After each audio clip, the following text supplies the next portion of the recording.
আরে বন্ধু, আমি একটু রোগী না হসপিটাল আছি, তুই থাকে আমি তোকে বিকাল দেওয়ার মানে আমি আসতে হবে, সমস্যা নাই। স্যার আপনার হলো, স্যার রাখুন রাখুন।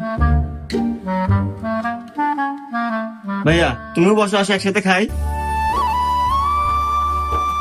না স্যার, কি বলেন, আপনি খান। আরে ভাই সমস্যা নাই, খাও। আমার আবার একলা খেতে ভালো লাগে না, বসো।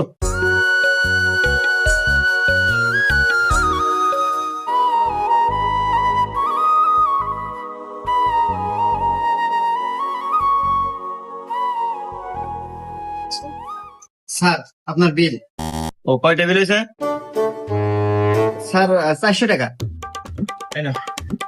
স্যার 200 টাকা কেন, 400 টাকা বিল হয়েছে। আল্লাহ, তুমি আমার সাথে খাইছাও না? হ্যাঁ স্যার, দুজন তো ভাগে খেলাম। 400 টাকা বিল হয়েছে, আমি 200 টাকা দিছি, আর তুমি 200 টাকা বইরে দিয়ে দিও। হুমুন্দি কয় গিরা